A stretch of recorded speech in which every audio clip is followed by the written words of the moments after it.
Welcome to the Coaches Spotlight Podcast, the show where you'll be listening to coaches from around the globe that share their pitfalls and struggles all the way up to what made them successful in their field. Ready to catapult your coaching business past the competition? Then grab your favorite beverage and get ready to listen to meaningful conversations and learn from industry experts. Here's your host, Oliver Momeni.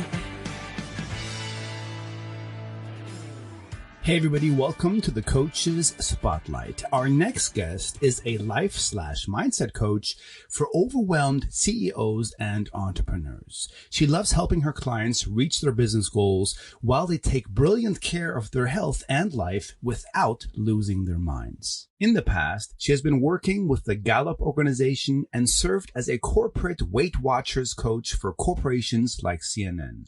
Ladies and gentlemen, please welcome Diana Murphy. Glad to have you on the show, Diana. Oh, it's great to be here. Now, we always start off the show with getting an insight from our guests with what they're specialized in and what is the outcome they guide people towards. In other words, what is your signature coaching program, Diana? So if we were to bottom line it, I help entrepreneurs to grow their bottom line and their impact in the world without losing their mind, their health, and without losing their important relationships. So if you want to find out more about Diana's program, then head on over to dianamurphycoaching.com. Now, before we move on, for those of you that are a coach or a consultant, or you want to become one and have not created your signature program yet, then you're leaving a ton of money on the table. But no worries, I got you covered. My team and I have put together a guide that teaches exactly how to design your signature program. The exercises throughout the guide will systematically help you in creating a successful program all the way up to how much to charge for it. So if you want to grab a free copy of this guide, then head on over to coachesspotlight.com/guide. That's coachesspotlight.com/guide. Diana, share with us a success quote or mantra and an example of how you've applied its meaning in your life. So I have been on a rolling mantra. So there's always the ones that are current, but one that I do go back to quite often and usually need to be reminded of by my own coach is that in that moment where things seem to be going wrong or where I'm feeling a challenge is to remember that I do have everything I need for what I want to create or what I want to do in my business. And I think it's so important because if there are new coaches out there or coaches taking shifts and pivots that, when we're in a new territory, it can feel very overwhelming. And I think so often we keep looking outside ourselves and we would not have the vision for whatever pivot we're making, for the business in effect that we're creating, if we did not have everything we needed for it. And so I think it is really an important reminder when we're having the worst of days is to remember that we have everything we need, and it can calm you down so much and open your mind up to what that next thing you need to do. I like that one. And the fact that you said I'm on a rolling mantra and the ones that are current, because our lives shift. So do our goals, right? Tell us, why is it important to remember that we have all we need, Diana? Yes, I think it's so important that we are thinking in ways and believing in ways. And this is like where I have everything I need, calms me down. And I take a whole different kind of action than if, oh my God, I can't do this. Right. So that it's so important to know when to shift into that mind frame, to remind ourselves so that we dig deep into our own creativity and genius. And then usually we're like, oh yeah, I can do this next. And it becomes that next step instead of being frozen. I love the way you just put it. And it's so true. We do have all we need. I always say specifically when it gets tough, we'll find a way to figure it out. The first time I heard Marie Forleo coin the word figure outable, I was like, yes, she totally nailed that one. Because when we struggle, no matter in what, we're switched on the most. And the closer we move to our end goal, even if it doesn't seem so, we're getting closer bit by bit. There's a quote that I say to myself almost on a daily basis, and that is, the longer you knock on a door, the more likely someone will open. Diana, tell us, what was the main reason why you started your coaching business? Oh, for me, it really was from seeing my own suffering and how changing some of my own beliefs were really, really important. And I think that suffering that we experience in life is unnecessary.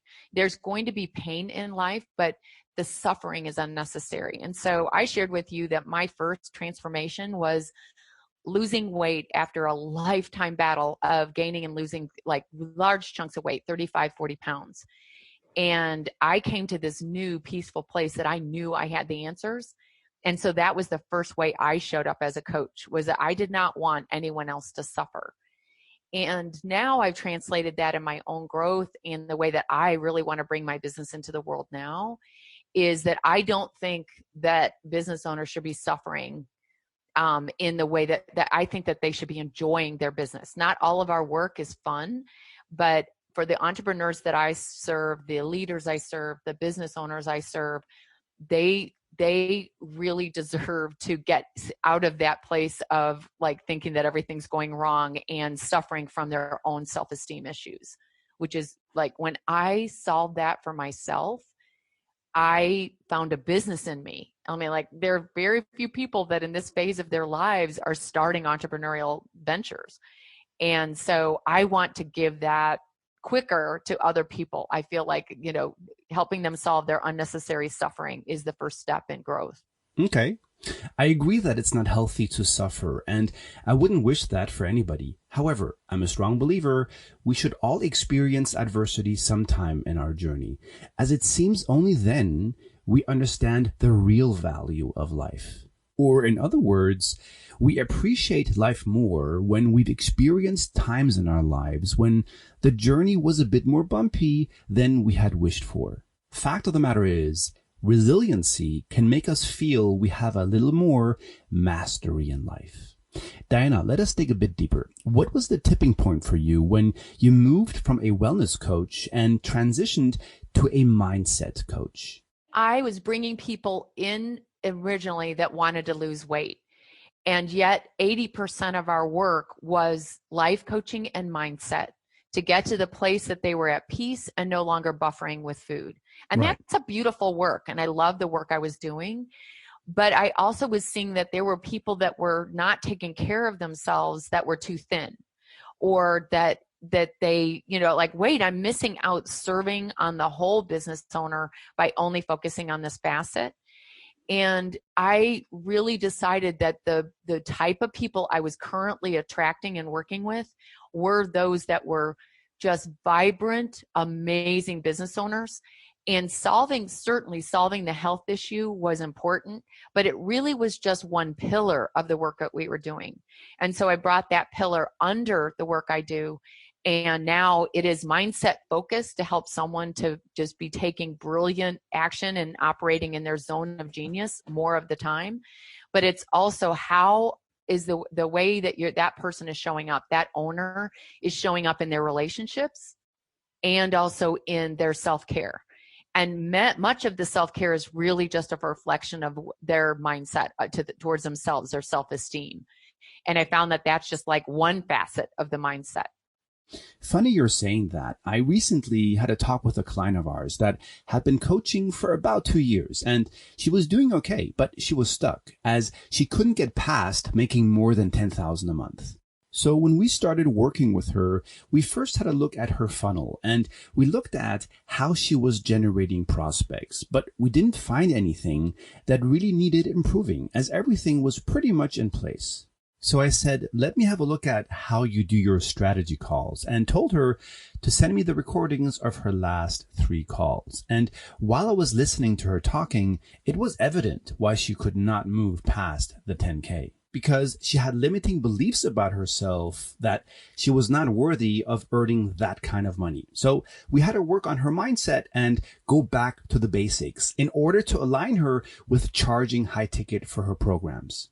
Yeah, it is still down to the way that we are thinking about ourselves. And I call it the mindset of belief is basically the core of what I do with my clients, and how it shows up in other areas is just fascinating. Those are the pillars, right?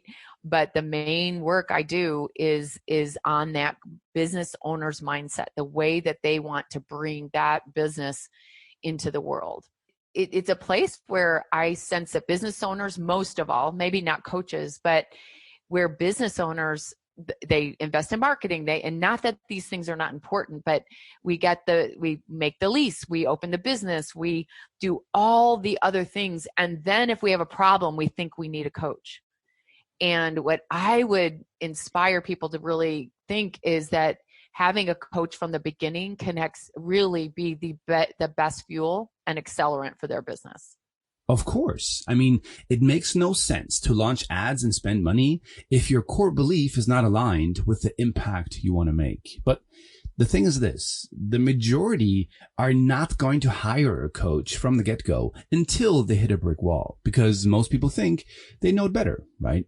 However, as we were talking before the show, more and more people are realizing, specifically in the times we're in now, in order to reach their goals faster, it does make sense to reach out to someone that can guide them to get there.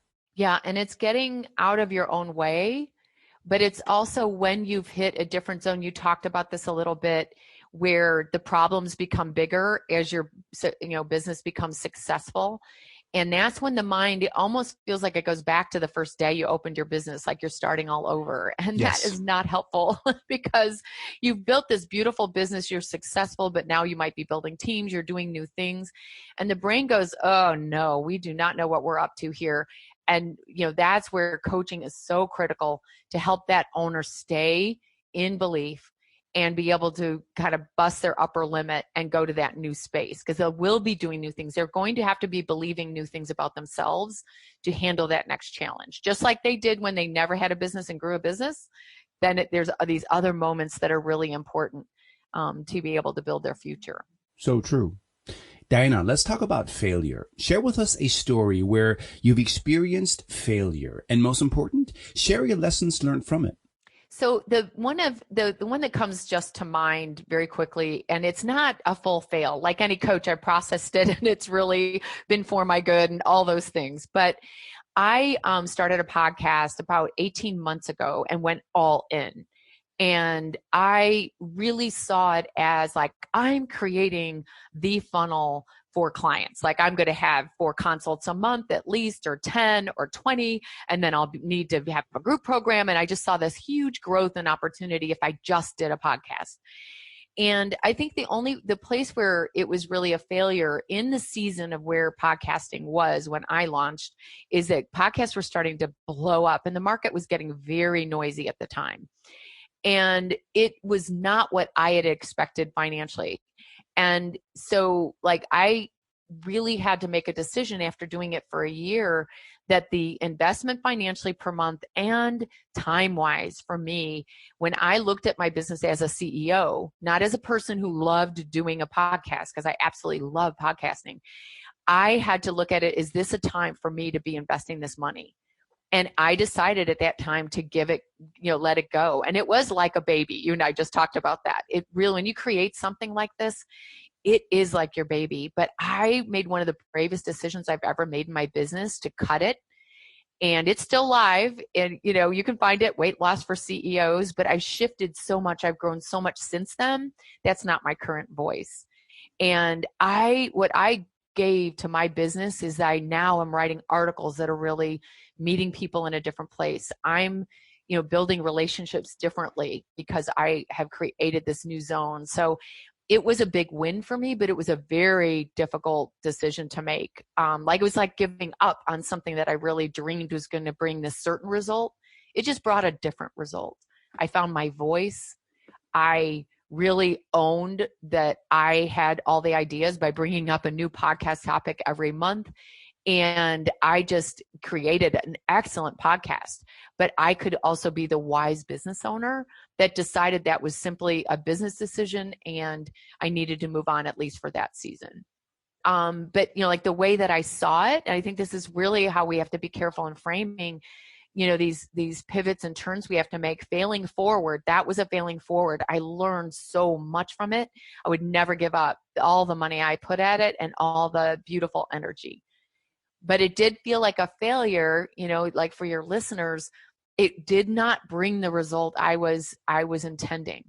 But now I'm learning even more how to do that. But I also know that it was really for me. That entire experience was just phenomenal.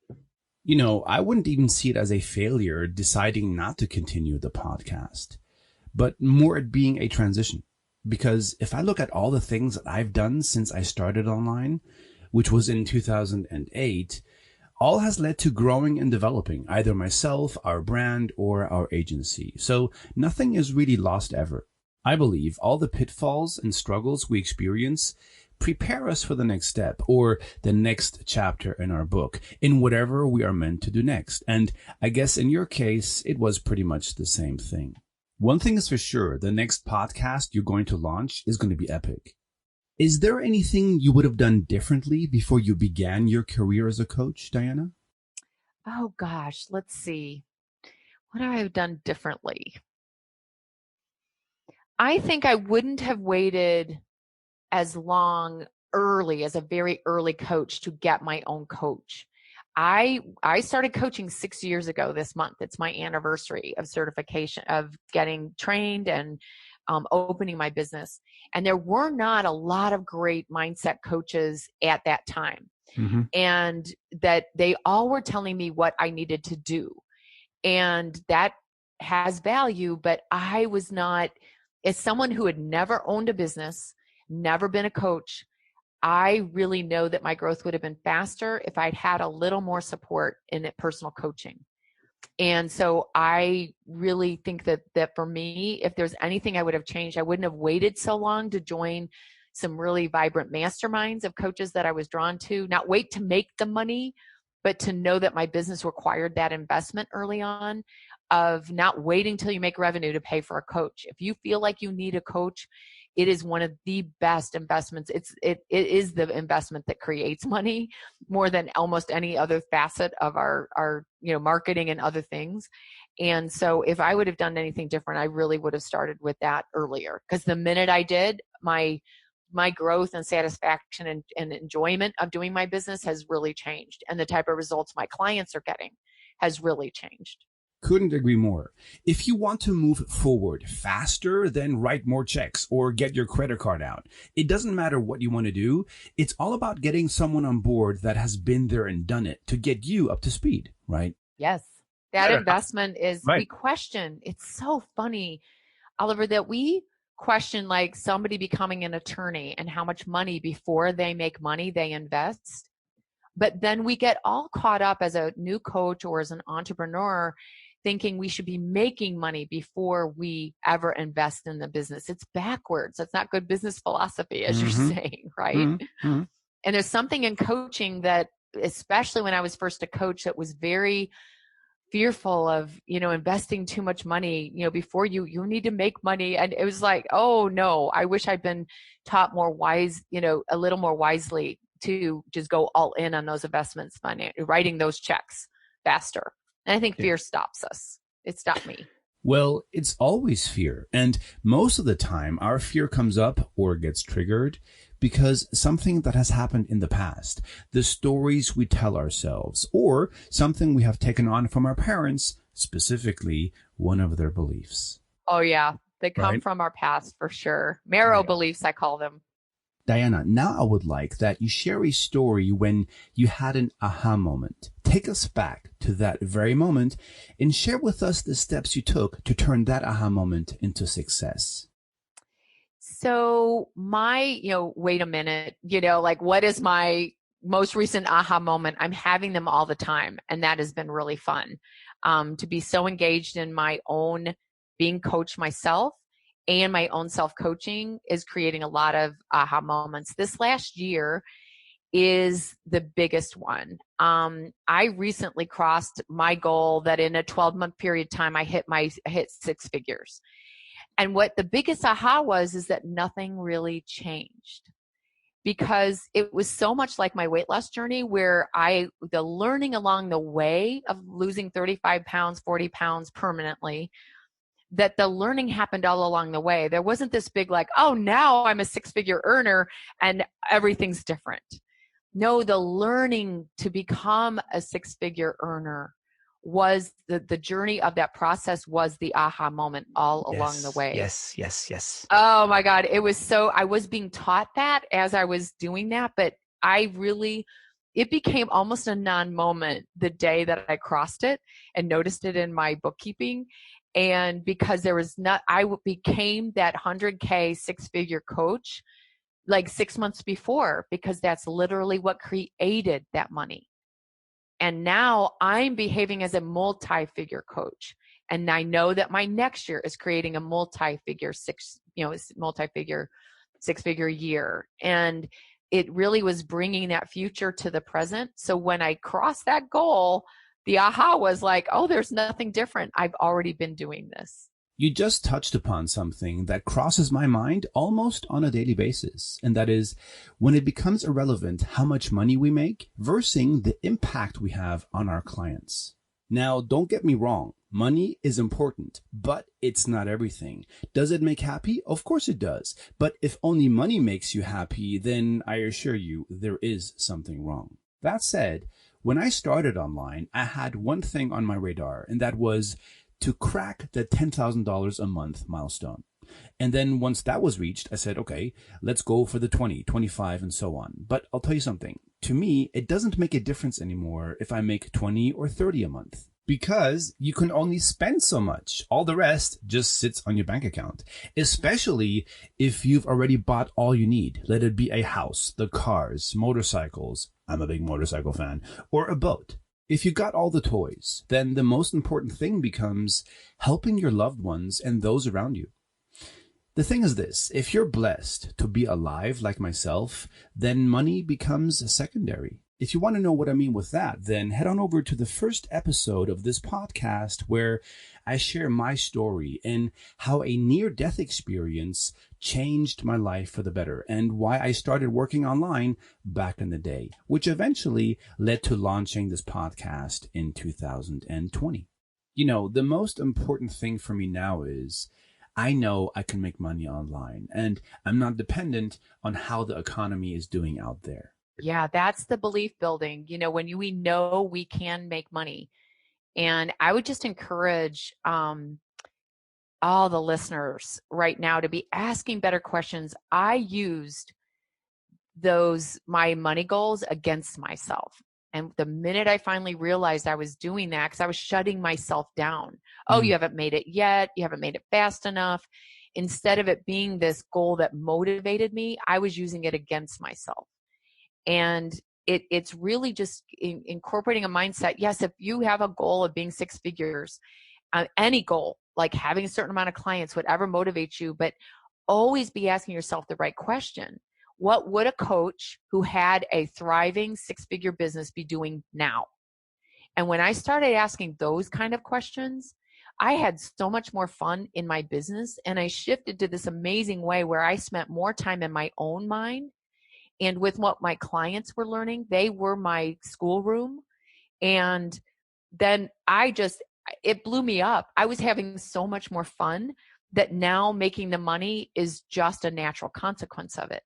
Mm-hmm. I become so unattached to the financial part of it because I'm just, investing and loving on my clients. And that has been so freeing and so effective. And if someone had taught me this, again, if it had been like, I'm still looking back, like it could have been faster. No, it is exactly how it was supposed to be. But for anyone that's feeling like they're struggling on how fast and they want to make money fast, the quickest way will be investing in your own mind, calm down. You have the great ideas, and really get unattached to the goal and focus on those people you're serving right in front of you, whether you are an entrepreneur that has a product or you are a coach.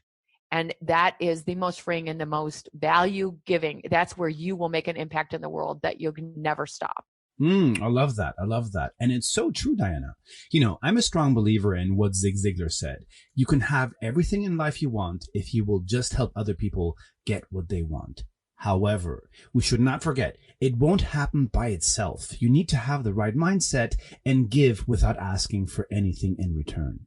Sorry to go on, but it's so important. Asking the right questions. Do not use goals against yourself. Absolutely. If anyone would just leave this podcast with that information, that would be my gift. Diana, let's shift gears. What do you think is the one common myth about being a mindset coach that you want to debunk? I don't know if this really fully answers your question, but my first response is that you need all the experts to take all the correct action. That the correct answer in your business is outside yourself.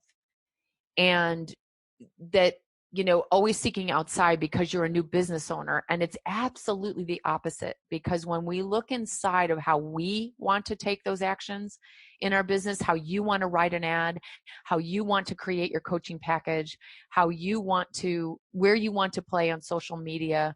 The minute I made the decisions of where I wanted to, and from what I was learning from my own clients where they were hanging out, then it was just so calming. And so that's one myth, that like everybody else has all the right answers, or that you always need to seek an expert. No, seek your own expertise first. One other myth is that I think that is so common in our productivity culture is that working more hours creates more results. It's wrong. Believing more creates more results. And you've been speaking to that through the thread of the entire interview, but it is a myth that working more hours will bring more results. I have learned that I work a lot of hours. That is never a game changer. I'm 50 hours a week probably on the regular, but I am learning that I love and thrive when I have a 3-day, 4-day weekend to look forward to. Now, I was looking forward to travel before, but I realized I need to incorporate it even in quarantine. That I work harder and longer on those 3 or 4 days, and then I just take off. And that has been a fuel thing for my business. So I think those two things are really important. Same here. Funny you're saying that. I get asked a lot, so how come you're going on all these holidays, Oliver? Well, because first of all, I work a lot, but at the same time, I also take off a lot. That said, what we do quite often is take off for a long weekend and jet around Europe, or go on a spontaneous holiday. And if we like where we are, we just stay for a few weeks longer or even months. Of course, it's easier doing that working online, but I need to say, it didn't happen by itself. When I started online, I had no clue how this internet thingamajig worked, but somehow, like I said before, I knew it was figure-outable. And now I run an online marketing agency, which is crazy looking back how little I knew about the internet in those days. Yeah. And I think, you can't enter coaching like, oh, I can't wait to enter coaching so I don't have to work all the days. That it takes a couple of years of really developing your craft to get to that place of working less days. But the hours do not compute. That's where I was so frustrated as an early coach. It was like, I'm working so hard. Why am I not creating clients? Mm-hmm. And that was because my belief was so weak. And the minute I, changed and invested in that type of transformation for myself, that changed everything. And now I'm more prone in a negative way to overwork, and the brain needs rest. If you're a coach, for the sake of your clients, make sure you're getting the right rest. It's really important. As an entrepreneur, that's one thing that is probably one of the key things I help my clients do is they are typically overworkers. They're very successful, but they're now starting to feel some sense of burnout, and they need a way to not be afraid to slow down a little bit. And that's kind of the work I do with them, that unique little space.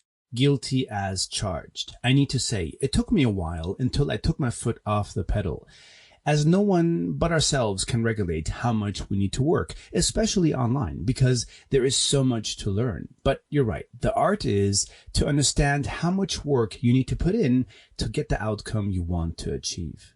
One thing I love about being a coach, or better said, working online, is having the freedom doing what I want when I want.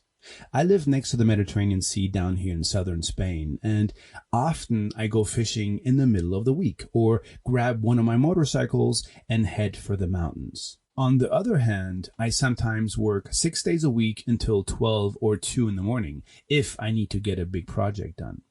Fact of the matter is, working online as a coach, consultant, or anything else you do, it's all about having the choice, and I would never exchange that for any offline job ever again. Oh, that's so powerful, because I think that our best ideas, what we're losing when we have created the successful practice as a coach or an entrepreneur, is that then that the business can begin to start feeling like it's happening to us.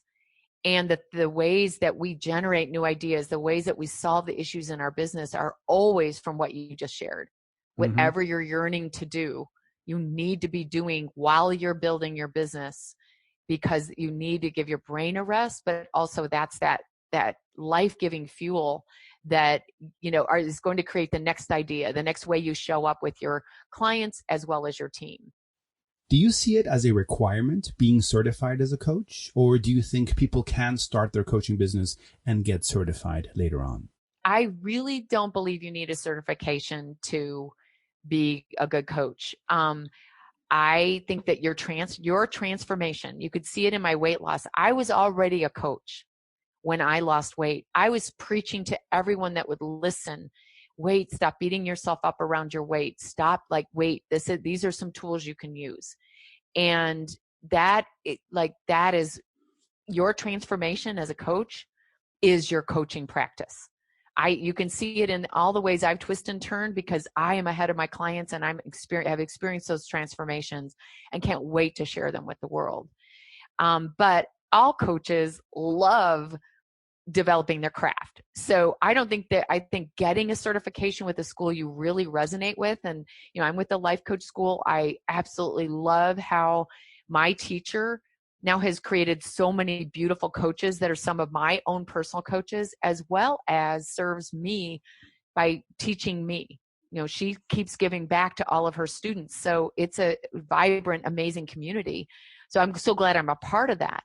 But I knew there's always different times along the way that I know I want to develop my craft deeper, and I highly recommend that, but not as a prerequisite at all. Sometimes coaching before you get that certification can help you make a wiser decision of the school that you choose.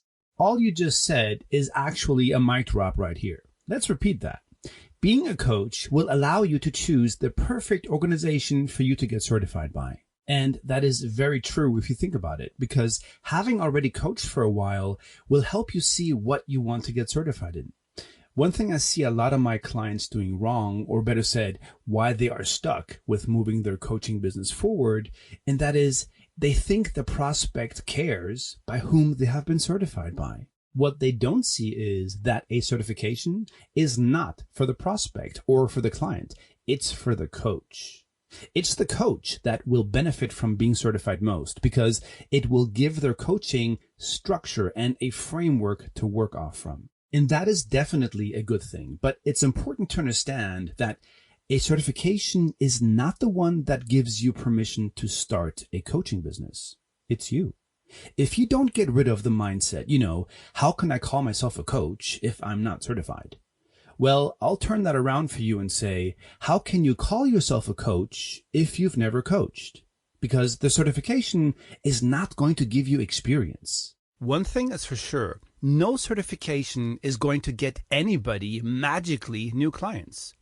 Did you know 87% of coaches or consultants from around the globe go out of business in their first year? And the main reason why they go out of business is because they didn't figure out how to generate a steady stream of new clients.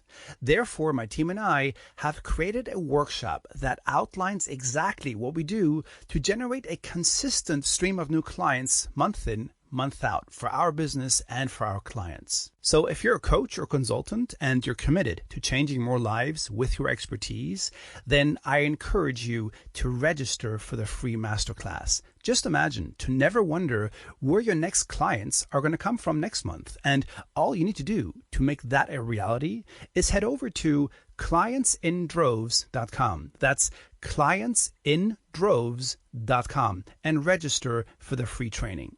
Diana, are you ready for the Thunder Round? I am. If you could have stepped into my shoes, what would you have asked yourself that I didn't, and what would the answer be to that question? All right. So the question would be, would you have stayed with your coaching journey and business building journey if you knew how hard it would be to start a business from scratch?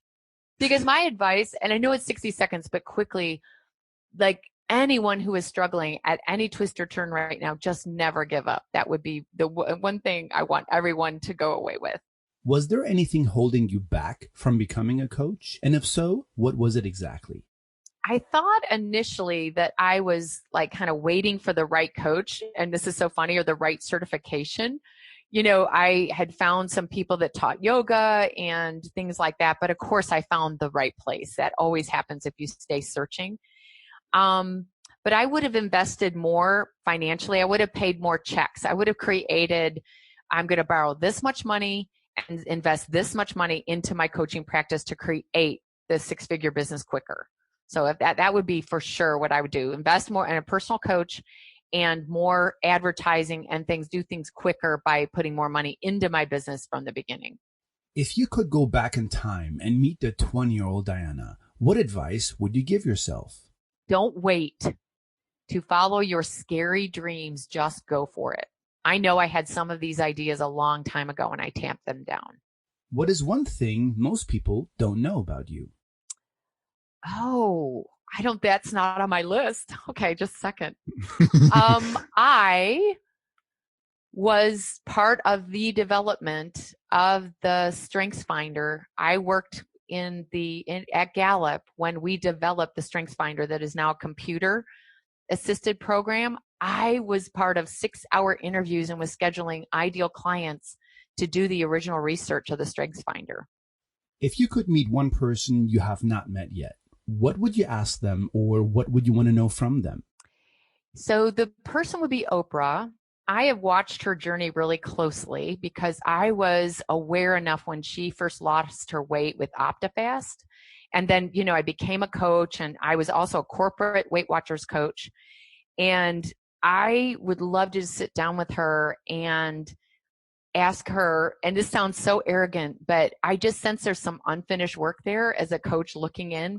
Why is it so hard for her to love her body like right as it is? Like, she is so freaking amazing. And I still see that little level of struggle. And so I would just love to sit with her dogs and be her coach for an hour. Diana, share with us one of your habits that you believe has helped you become successful. Yes, I am beginning and closing my day with very intentional but short thought work. So I begin my day with that first thought that comes in my mind and look where I'd like to shift that intentionally. And then I'm closing my day with gratitude, but also a lot of pride, closing that business day. What are you proud that you did today? But also things that I'm grateful for. And it's helping my brain to rest better at night. What is your favorite book and why? Okay, the most transformational book I ever read was The Practicing Mind by Thomas Sterner. And he just teaches how to stay very present for my very scattered, very busy mind very, very well. And it really changed everything for me in the place I was at building my business. So I refer his book and give his book away all the time. Do you have an internet resource that you just can't live without? Oh, I love what I'm creating. I am creating what is going to be a standing complimentary course that you can engage with me called the Zone of Genius. It's basically how to maintain your zone of genius no matter what. So right now it's during the crisis. So I'm coaching some business owners in it that are not, some are coaches, but most are business owners, and they're in my group right now. And if you would like to be a part of my next Zone of Genius class, all you have to do is tap my shoulder and email me, Diana@DianaMurphyCoaching.com. Don't worry, I'm never busy for any inquiry or question you want to ask, but that is where you can get engaged and get on the next invitation list for my class. Then let's wrap up this podcast with the last question, and then we'll say goodbye. Who do you specifically work with, and who should contact you if they want to work with you? Basically, who is your ideal client?